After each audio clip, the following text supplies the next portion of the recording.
I like to think of facility managers as organizational chiropractors because whenever there's change, they experience all the misalignments, and which then results in drama, entitlement or jockeying for space or all of that. And so we have to redefine what we really do for a living. Welcome to CONNECTED-FM, a podcast connecting you to the latest insights, tools, and resources to help you succeed in facility management. This podcast is brought to you by IFMA, the leading professional association for facility managers. If you are ready to grow your network and advance in your career, go to ifma.org to get started. In today's episode, Eric Jaspers, who is the chair on IFMA EMEA's executive board, joins author and speaker Rex Miller to unpack the evolving landscape of hybrid work.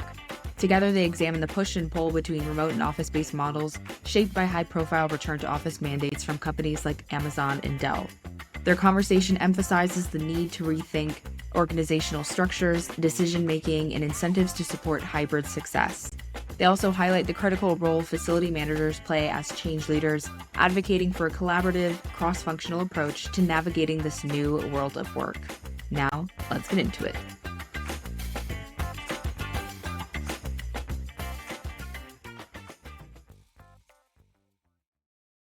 My name is Eric Jaspers. I currently are active for IFMA as acting chair of IFMA EMEA, and next to me is Rex Miller.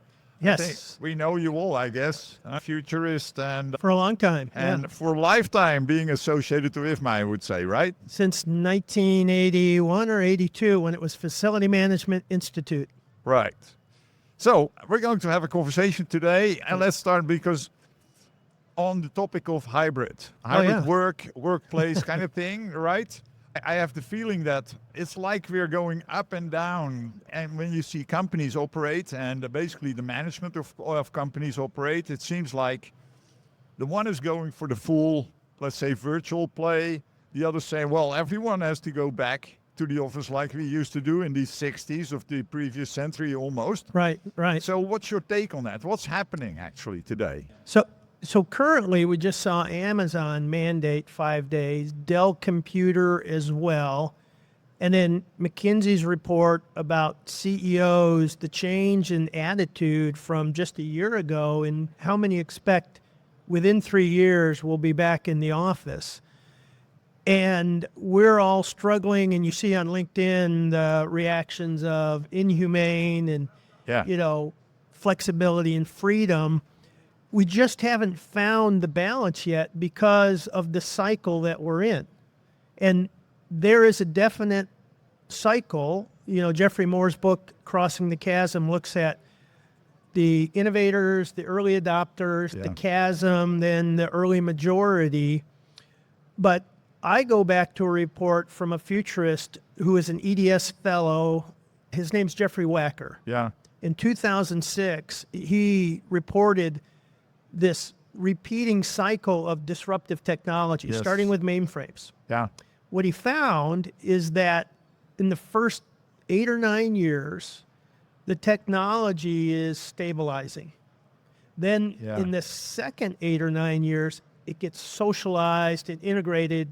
So right now, our iPhones are second nature, right? Yeah. Okay. 2007 is when the iPhone, so now we're in that second cycle where it's just second nature. Yeah. It's like a little bit like the hype cycle of Gartner, where you basically see the same kind of, let's say, romance behavior. Romance reality. Yeah, that kind of thing, right? Yeah. Now, so to put us in the timeline, 2011 is when Zoom was introduced. Yeah. 2017 is when Teams was introduced. I know. We're just trying to get to the point where the technology doesn't suck as much. Yeah, well, let's, apart from AI then, perhaps, which is talk of the town today, of course, within the same cycle. But at the same time, I think what we learned from this whole hybrid thing came about, let's say, in an elevated way when we were facing the COVID situation, of course. Right. When there's we were thrown into it. We were thrown into it, and that's why the technology at that stage was so much more, let's say, developing fast and value of those companies as well. Now, My question is, because we're talking about this, let's say, bumping up and down behavior of companies in terms of office virtual work, might it not be uncertainty? Because one of the things that I seem to notice about the conversation on going back to the office or not is there's good elements to being physically together like we are today, Right. and very valuable, but they don't necessarily always apply when you say to all the people, go back to the office. Right. That's one element. The other element is the world actually fundamentally changed by its virtual aspects. So you can't go back to history, never. Right. One thing we learned from history, you can't repeat history itself because the context actually changed fundamentally. Yeah. So how do you look at that situation? So perhaps you have some examples in what kind of circumstances you would say, okay, office should be dominant or virtual should be dominant. What's your take on it? ABM creates possibility for world-class facilities, helping systems perform, businesses prosper, and occupants thrive. ABM has over 100,000 hands and minds with the talent, technology, and innovative thinking to help people work, learn, travel, and do more. ABM works every day to create new solutions for clients, industries, and communities. They make a difference across billions of square feet and touch the lives of millions of people. And now they're inviting you to see what's possible. Get in touch with an ABM expert today at abm.com or call 866-624-1520. Again, that's abm.com or call 866-624-1520. So we're at a point where I think the tail is wagging the dog. And the tail here is hybrid or RTO. Yeah. But when a company fundamentally changes, strategic change, we're now moving in this direction here. Yeah. That creates a domino effect that if you don't then fix the new decision-making structure, because making decisions in distributed environment is much different than physical environment. Yeah. So we have to look at, well, how are decisions now made? Then you look at, well, how does work flow differently? Yeah. Then you have to look at, well, are incentive structures aligned for the behaviors we need in this new environment? Yeah. Then we have to look at, do we have the right talent? In order to get it done. And are we training? So all those things we haven't addressed yet, but we're still trying to mandate a solution. So we're so misaligned in what we want people to do and what we're ready to do. So we're out of sync. Yeah, so I like the example that you gave on the implications of things, like how are decisions taken? Right. In the physical environment, they would be taken by a meeting, people being present around the table and go to kind of consensus and whatever kind of situation and then decide. When you put this decision-making process in the context of hybrid or virtual, or it distributed. Let's call it distributed. Distributed, it tends to have to be different. Totally. It can't be the same. So now what we do is we look for outliers. People who are further ahead. William Gibson, who's a great futurist, wrote the book Neuromancer, which the movie Matrix is based on, said the future is already here. It's just not evenly distributed. So one outlier would be GitLab. So what GitLab has is this elaborate playbook on how to do virtual or how to do distributed. So, and we've heard other people talk about that we need to better define, when you're distributed, we need to have a clearer understanding of roles, expectations, and process than we do individually, because we can pick up a lot just by riffing or ad-libbing. You can't do that in a virtual environment. So we haven't done that fundamental work yet. Yeah, and to your point, it's actually, now that you start talking about it and giving these examples, for me, it's actually the question whether hybrid is a primarily FM thing, workplace thing, or not. Because when we talk about it in terms of physical space and virtual, that's something else. But effectively, has to do with change management. Because when you're deciding to go hybrid or not, It has implications for your base processes. It has to do with roles, new roles of people, or Right. new behaviors within the context that you're creating for the organization. And sometimes I think like we in FM and workplace people are trying to our utmost to basically try to discover what would be a physical setting, while it's actually a organization-wide thing of change management. If you don't Very much. do Yeah, that, very much. Yeah. also beyond the FM and beyond the workplace, if you do not plan for that, if you don't have that support, it's almost impossible, Yes. right? I like to think of facility managers as organizational chiropractors, because what they experience, whenever there's change, they experience all the misalignments, and which then results in drama, entitlement or jockeying for space or politics or all of that. And so their role, we have to redefine what we really do for a living. Right. Part of it is grief management. Yeah. Right? Yeah, because you don't say goodbye to good things. Yeah. So people are giving up things or losing certain things but gaining others. So managing the emotional process of that, but also too recognizing where we are in the innovation curve.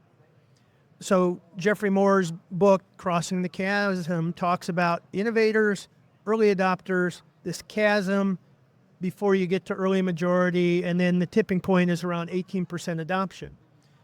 I think that applies inside a company as much as outside. Yeah. So when you and I are going inside, we don't go to the gruffy executive with arms folded and said, if the office was good enough for me, it's good enough for everybody. We go to the people who are willing to take some risk, who think either instinctively there's got to be a better way, or I'm so fed up, I'm willing to try something new. Yeah. Pilot with them, because we Yeah. don't have data. People who are looking for data, that's majority or Yeah. laggards. Yeah. Case study data, where there is no data. No. And so now this gets into your style, my style of leadership. There's 3 different hats we can wear. One is the expert hat. And the expert hat is that person who's really good at data, metrics, case studies, delivery, best practices. Right. Then there are the visionaries who say, hey, we've got to move in a new direction. So how do I convince people to be willing to do that? Yeah. Then there are the guides. The guides are the people who we have no clue what the future looks like, but let's do it together. We'll learn together. So they create this coalition process, stakeholder process of learning the new future. Right. But at the same time, let's say the angle for the provider of workplace, so to say. I always said, well, when we talk about workplace and change in workplace and so on, FMs do the physical stuff, but the IT does the virtual stuff. And when you see these examples of companies that are basically now like Microsoft and stuff like that, Right. are advancing the virtual workplace, the question is, in terms of change management, making this one thing. It's not about I either go there or there. Right. It's right. one thing, and it needs to become one thing. But what I seem to miss out on is much of this realization that you have to do it together with people that you typically don't Right. work with, Right. Yeah. right? Yeah. And that's change management again, because And stakeholders. yeah, All these people who have a stake in the outcome, yeah, facility managers, we have to figure out how do we bring them together, and the word buzzword is co-create. How do we create this together? yeah. But it also needs understanding of what kind of company you are, what kind of activities Totally. is there, Right, right. and how to get them into the stakeholdership of the change in itself, Well, right? And that gets to some fundamental questions.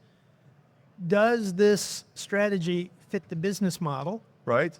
the market strategy, Yeah, that's all one. the other things we talked about, the culture? Yeah, Do we have the technology capabilities and the skills to actually do this? Yeah, that's why it's my notion that this whole hybrid, and that's part of the uncertainty, I think, in companies. If you don't level it up to the appropriate level, where you're going to answer that type of questions and make sure that you have these kinds of conditions in front of you to make the change, if you don't reach that level, you're going to be doubting. Shanti, shall we do this? Shall we do that? And that's what you actually see happening in many cases, where you see a CEO is just a man or a woman with a personal experience and says, well, I have the position, so out of personal experience, which is not the experience of others, I'm going to decide this or that. Well, and under stress, without that process of going into kind of uncertain change management, that's a different kind of change management than just moving someone from building A to building B. Yeah. So that uncertain change management, under stress, leaders tend to either crack down the Amazons or they cave in, the Silicon Valley approach. And where we need to be able to get into is leaders need to be able to handle that tension to let it evolve, let the solution emerge. Okay, Rex. So now we got to wind this down. I have a final question for you now. After this conversation, it was a conversation about uncertainty in the hybrid space. How to get that? What advice would you have for any company or organization that is in this uncertainty stage? Should we do this or that? How to basically, not what you should do, but how to arrive at a sound decision where to go to? Well, I would start with finding people who are interested in that direction that you want to go. First of all, you and I have to have some kind of conviction as to what we think is right. Yeah. The next thing, we need to find out who else feels the same way. I call that a collection of the curious. Yeah.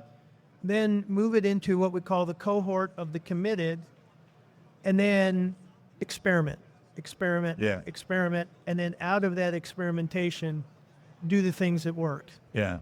And to add to that, when you go to look for the interested, look outside your own circle. Oh, yeah, right. That's a Very much outside, into the business, into the IT, into HRM, into whatever. Thank you. Nice conversation this was fun. today. Yeah, Thank great. you very much. Take care, Eric. Yeah, you too. You bet. Thanks for tuning in to the Connected FM podcast. If you enjoyed today's episode, please take a moment to rate and review the show because it really helps us reach more listeners just like you. And don't forget to hit the subscribe button so you never miss an episode. See you next time.